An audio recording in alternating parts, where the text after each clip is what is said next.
हरियाणा सरकार अपने किसानों के लिए नई नई योजनाएं बनाकर उन्हें धरातल पर उतारने का काम कर रही है। किसानों को लगातार जागरूक किया जा रहा है ताकि किसान परंपरागत खेती को छोड़कर आधुनिक खेती को अपनाएं और किसानों की आर्थिक स्थिति बेहतर हो सके। ऐसे अनेकों किसान हैं जो सरकार की योजनाओं का लाभ उठा रहे हैं। कृषि विभाग के अधिकारी भी लगातार किसानों के बीच जा रहे हैं। किसानों का मार्गदर्शन किया जा रहा है और जो किसान विभागीय अधिकारियों के दिशा निर्देशन में खेती करते हैं वो अच्छी पैदावार भी ले रहे हैं, अच्छा मुनाफा भी कमा रहे हैं और न सिर्फ लाभ कमा रहे हैं बल्कि प्रगतिशील किसान बनकर अन्य किसानों के लिए प्रेरणा स्रोत भी बन रहे हैं। ऐसे ही किसान हैं गुलाब सिंह और जीतन राम डागर। एक तरफ बेहतर फसल के लिए जहां किसान यूरिया और डीएपी समेत न जाने कितने पेस्टिसाइड्स और कीटनाशकों का इस्तेमाल करते हैं, तो वहीं किसान गुलाब सिंह और जीतन राम डागर जैसे कुछ जागरूक किसान ऐसे भी हैं जो इस परंपरा से इतर आधुनिक खेती कर रहे हैं। बिना किसी कीटनाशक और पेस्टिसाइड के जैविक खाद से प्राकृतिक खेती कर रहे हैं।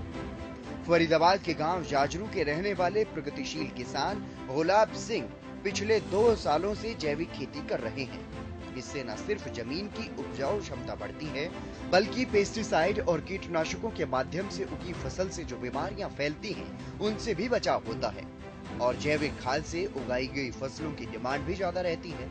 इसलिए किसान गुलाब सिंह का काफी फायदा हो रहा है। उन्होंने बताया कि वो सरकारी योजनाओं का लाभ भी ले पा रहे हैं और इसके अलावा विभागीय अधिकारियों की मदद से नई नई तकनीक का इस्तेमाल कर खेती से अच्छी पैदावार ले पा रहे हैं। इस बार उन्होंने अपने खेतों में जैविक खेती के चलते बाजरा, ज्वार और कपास की फसल उगाई है, जिसकी अच्छी पैदावार खेतों में नजर आ रही है। सर, क्या नाम है आपका? गुलाब सिंह। गुलाब सिंह जी, कौन सा गांव है? जाजरू। जाजरू है। किस चीज की खेती करते हो आप? हम कॉटन की करते हैं, बाजरे की है, ज्वार है। ऐसी क्या अनोखी खेती करते हो जो जिस तरीके से हमने सुना है आप बिना खाद के जो है खेती का प्रयोग कर रहे हो? अब के हमने पहली बार देखा जी कॉटन की करके जी और बाजरे की करके। अच्छा, अब के हमने पहली बार देखा, बढ़िया रिजल्ट है बिना खाद के। बिना खाद के। फिर क्या यूज करते हो आप इसमें जब खाद नहीं डालते? गोबर की खाद डालते हैं। गोबर की खाद डालते हो। कहाँ से आया आपको ये आइडिया कि बिना खाद के जो है अब की बार खेती की जाए? जो ये पिछली बार मैडम आई कृषि एग्रीकल्चर से जी, उनने सुझाव दिए, आप ऐसे करके देखो, तो उनकी सलाह से किया। कितने एकड़ में आपने जो है ये खेती की हुई है? लगभग 4.5 किला में कॉटन की है और 4 किला बाजरा। अगर लागत की बात की जाए तो 1 किला में कितनी लागत आती है? लागत तो लगभग 4-5 हजार तो 1 किलो में आ जाती है। और अगर बचत की बात की जाए तो? बचत अब सब पता लगेगी, अब कितने की बिकती है, क्या रेट मिलता है। अच्छा, हाँ, हिसाब से।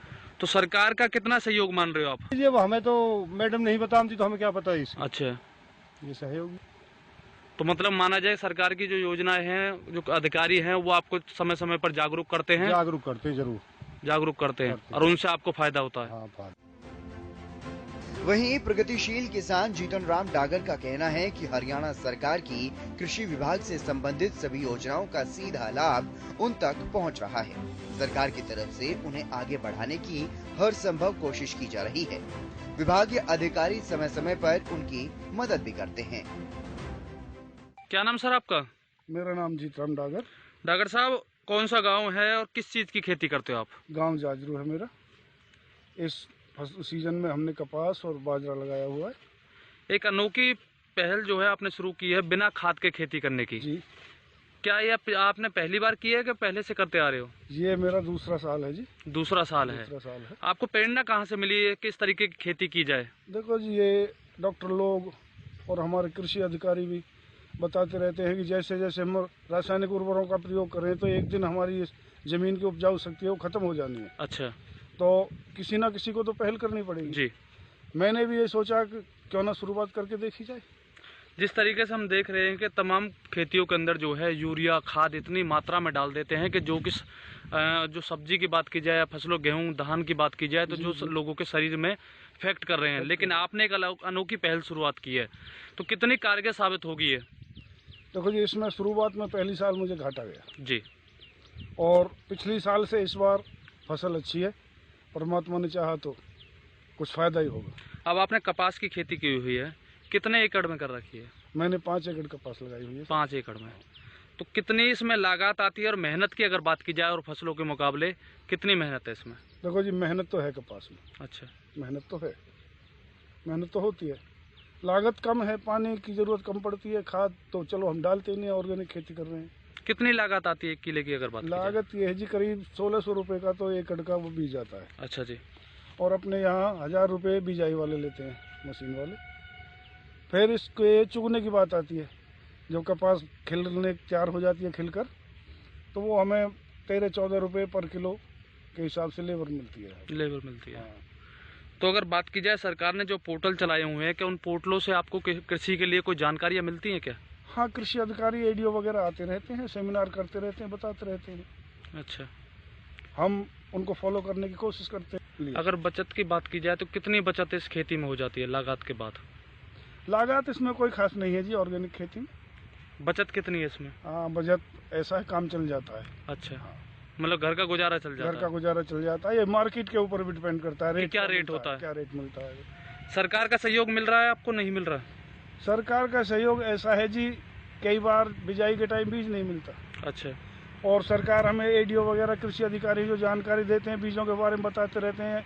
यूट्यूब के माध्यम से भी हम देखते रहते हैं, जो वैरायटी नई निकलती हैं वो मार्केट में नहीं मिलती हमको। अच्छा, तो सरकार की जिम्मेवारी बनती है किसान को वो उपलब्ध कराई जाए। मतलब ये सरकार से बड़ा विनम्र निवेदन है मेरा। जैविक खेती की इस पहल का असर अन्य किसानों पर भी हो रहा है। अब अन्य किसान इन किसानों से प्रभावित होकर खुद भी जैविक खेती को अपना रहे हैं। यहाँ तक कि महिला किसान भी जैविक खेती के महत्व को समझ रही हैं और खेतों में गोबर की खाद के इस्तेमाल को ही प्राथमिकता दे रही हैं। कौन सा गांव है? जाजरू। जाजरू। आपने किस चीज की खेती की हुई है? हमने बाजरा, ज्वार और बन की। हाँ। हम देख रहे हैं कि आपने जो है यूरिया खाद को छोड़कर जो है एक जो गोबर है उसकी खाद बनाकर जो है उसको इस्तेमाल कर रहे हो। हाँ। कितना फायदा है कृषि को हो रहा है इससे? कृषि तो शुरू में तो अभी शुरुआत की है, थोड़ा सा इतना ज़्यादा मुनाफा नहीं होगा, लेकिन धीरे धीरे ज़्यादा इजाफा होगा और यूरिया तेल उससे जो बीमारियां होती हैं वो नहीं होगी। अच्छा, हाँ। तो अगर बात की जाए खेती की, तो इससे कितना लागत आती है इसमें, और मुनाफे की अगर बात की जाए तो कितना मुनाफा इस खेती से आप लोगों को हो जाता है?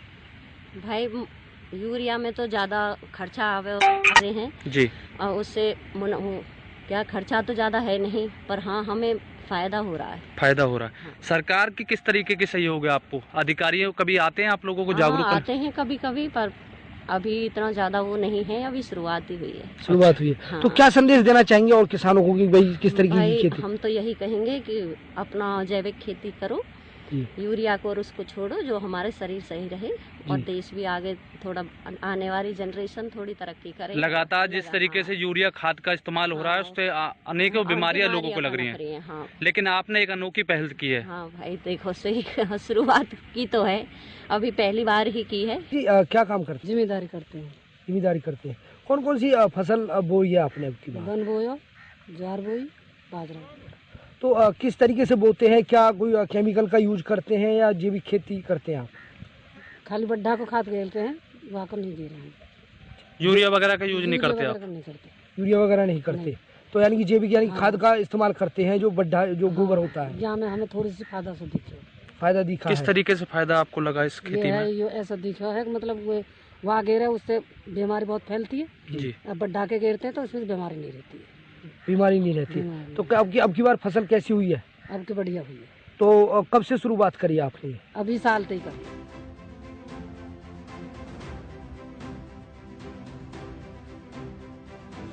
प्रदेश का हर किसान खुशहाल हो, किसानों की आय बढ़े, उनके जीवन स्तर में काफी सुधार हो, इसके लिए मनोहर सरकार लगातार प्रतिबद्ध दिखाई दे रही है और लगातार इसी तरह के काम किए जा रहे हैं ताकि किसानों की आय में इजाफा हो सके। और इसीलिए मनोहर सरकार की तरफ से हर संभव प्रयास भी किए जा रहे हैं। अब उनका असर धीरे धीरे दिखना शुरू हो चुका है। ऐसे अनेकों किसान हैं जो सरकारी योजनाओं का लाभ उठा रहे हैं और प्रगतिशील किसान बनकर दूसरों के लिए भी प्रेरणा का काम कर रहे हैं।